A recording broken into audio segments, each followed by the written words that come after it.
Welcome to a Foxy Tech Tips tutorial on adding apps to the home screen on a Samsung Smart TV. If you find this video helpful, please consider subscribing to my channel and liking the video. Tap the Home button on your remote and then use the arrow buttons to navigate to the left until you get to Apps. Then tap OK to open the Apps page.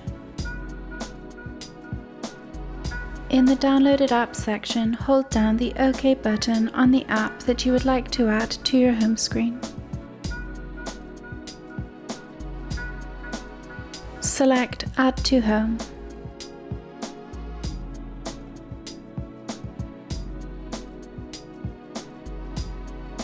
You can then use the arrow buttons to place the app where you would like it to be in your home screen app list. When it is in the location that you would like, tap the OK button.